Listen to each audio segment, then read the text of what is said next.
السلام علیکم ورحمۃ اللہ وبرکاتہ۔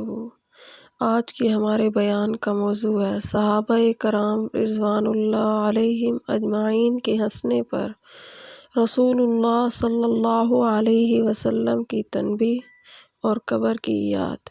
اس سے پہلے آپ ہمارے چینل کو سبسکرائب کریں، بیل آئیکن کو پریس کریں، لائک اور شیئر کریں۔ نحمدہ ونصلی علی رسولہ الکریم، اما بعد، فاعوذ باللہ من الشیطان الرجیم، بسم اللہ الرحمن الرحیم۔ رسول اللہ صلی اللہ علیہ وسلم ایک مرتبہ نماز کے لیے تشریف لائے تو ایک جماعت کو دیکھ کر وہ کھلکھلا کر ہنس رہی تھی اور ہنسی کی وجہ سے دانت کھل رہے تھے۔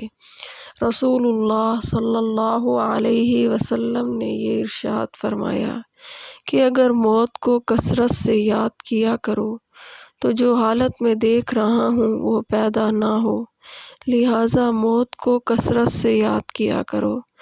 قبر پر کوئی دن ایسا نہیں گزرتا جس میں وہ یہ آواز نہ دیتی ہو کہ میں بیگانگی کا گھر ہوں، تنہائی کا گھر ہوں، مٹی کا گھر ہوں، کیڑوں کا گھر ہوں۔ جب کوئی مومن قبر میں رکھا جاتا ہے تو وہ کہتی ہے کہ تیرا آنا مبارک ہے، بہت اچھا کیا تو آ گیا۔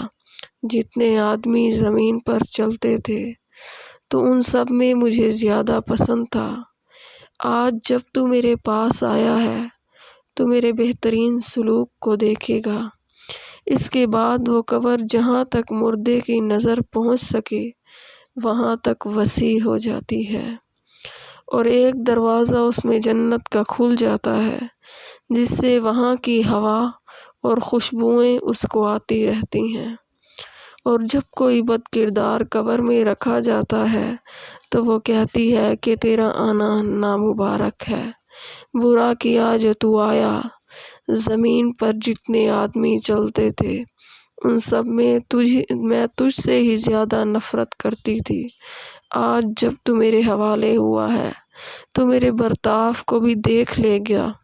اس کے بعد وہ اس طرح سے اس کو دباتی ہے کہ پسلیاں آپس میں ایک دوسرے میں گھس جاتی ہیں اور 70 اژدہے اس پر ایسے مسلط ہو جاتے ہیں کہ اگر ایک بھی زمین پر پھونک مارے تو اس کے اثر سے زمین پر گھاس تک باقی نہ رہے، وہ اس کو قیامت تک ڈستی رہتی ہے۔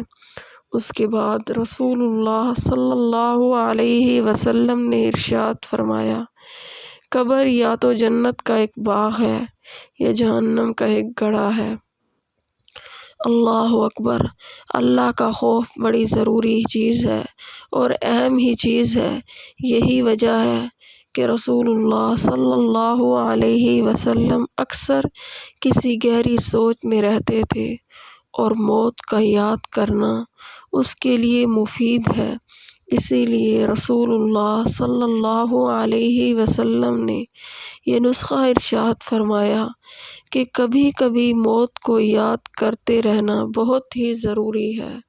وآخر دعوانا ان الحمد للہ رب العالمین۔